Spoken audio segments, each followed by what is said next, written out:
con la venia de la presidencia, compañeras y compañeros legisladores. La propuesta que venimos a presentar el día de hoy como iniciativa de modificación y reforma y adiciones al artículo 19 constitucional es con la finalidad, primeramente, de darle temporalidad al tema de la prisión preventiva. Hoy tenemos claro que la garantía que otorga la Constitución para privar de la libertad a los ciudadanos tiene que ver fundamentalmente con tres premisas. Ruego a la Asamblea poner atención al orador y guardar el debido orden en nuestra Asamblea.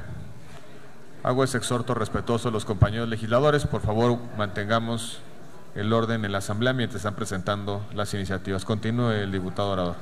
Agradezco mucho la moción, señor presidente. Decía yo que son tres premisas fundamentales para privar de la libertad a cualquier persona. Tiene que ver primero con garantizar de manera clara que el posible responsable o el imputado no evada la responsabilidad penal. Otra tiene que ver que no altere, en su caso, la comisión del delito o los elementos del delito por el cual se le imputa. Y tercero, para que éste no cometa otra conducta delictiva que tenga como consecuencia que agrave, obviamente, el estado de ingobernabilidad o la armonía que debe tener el Estado mexicano.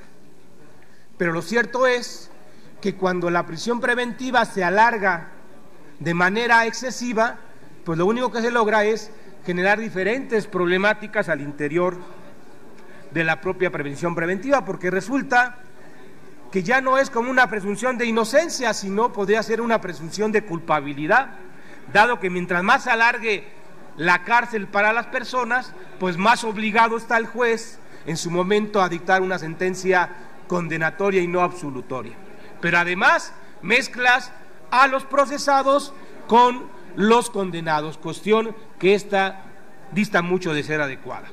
Hoy tenemos ya en el Código Nacional de Procedimientos Penales una temporalidad para este tipo de prisión preventiva hasta por 1 año, y esta podrá alargarse solo si a solicitud del propio imputado.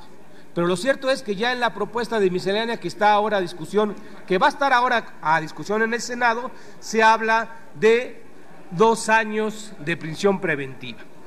Y en ese orden de ideas, pues la propuesta que vamos a presentar aquí a esta Asamblea es que sea 3 años para todas las etapas del procedimiento, desde que el Ministerio Público pone a consideración para que se determine el auto constitucional y se inicie la instrucción hasta que ésta se termine con el último mecanismo o recurso de impugnación que tenga el imputado. Que sean 3 años para que generen las condiciones. Miren, también otra cosa importante es que de una manera u otra con esto tendremos que ir avanzando en datos fundamentales que de una manera u otra no se dan con una previsión preventiva tan larga, con esta privación de la libertad. Datos importantes es que la propia Comisión Nacional de Seguridad en el 2015 señala que 4 de cada 10 reos permanecen en la prisión sin haber recibido una sentencia que determine su culpabilidad o inocencia. El relator de la Comisión Interamericana de Derechos Humanos señala en el 2014 que de 242,000 personas detenidas, 100,000 no habían recibido condena. México es el tercer lugar de la región en cantidad de personas privadas de su libertad por el uso excesivo de la prisión preventiva.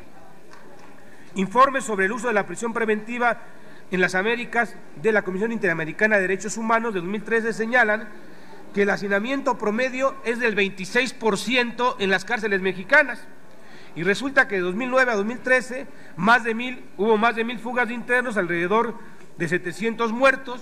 Y en cuanto al costo económico del uso arbitrario de la prisión preventiva, el informe documenta que mantener en prisión durante 1 año a las personas en espera de juicio en promedio le cuesta al Estado 750 millones de dólares. El diagnóstico nacional de la Supervisión Penitenciaria y la Comisión Nacional de Derechos Humanos del 2015 señala que de 130 centros penitenciarios estatales visitados por la Comisión, en 104 hay personas que aún no reciben condena y en 71 centros se detectó que una celda diseñada para 4 personas llega a ser ocupada hasta por 30 reos.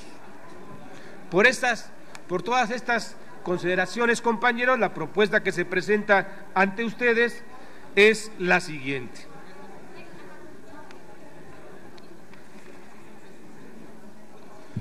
Decreto por el que se reforma el artículo 19 de la Constitución Política de los Estados Unidos Mexicanos, único, se reforman los párrafos segundo y último y artículo 19 de la Constitución Política de los Estados Unidos Mexicanos, así como se adiciona un párrafo séptimo para quedar como sigue. Artículo 19.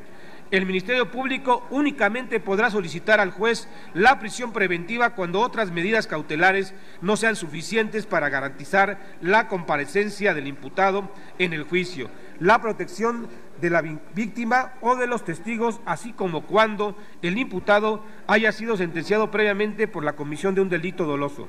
El juez ordenará la prisión preventiva siempre y cuando haya pruebas que así lo acrediten en los casos de delincuencia organizada, homicidio doloso, violación, secuestro, trata de personas, delitos cometidos con medios violentos, con armas y explosivos. Todo proceso desde la investigación hasta su última etapa no podrá durar más de 3 años en su totalidad. Todo mal tratamiento en la aprehensión o en las prisiones, toda molestia que se infiera sin motivo legal, toda gabela o contribución en las cárceles son abusos que serán corregidos por las leyes, reprimidos y reparados por las autoridades. Es cuanto, señor presidente.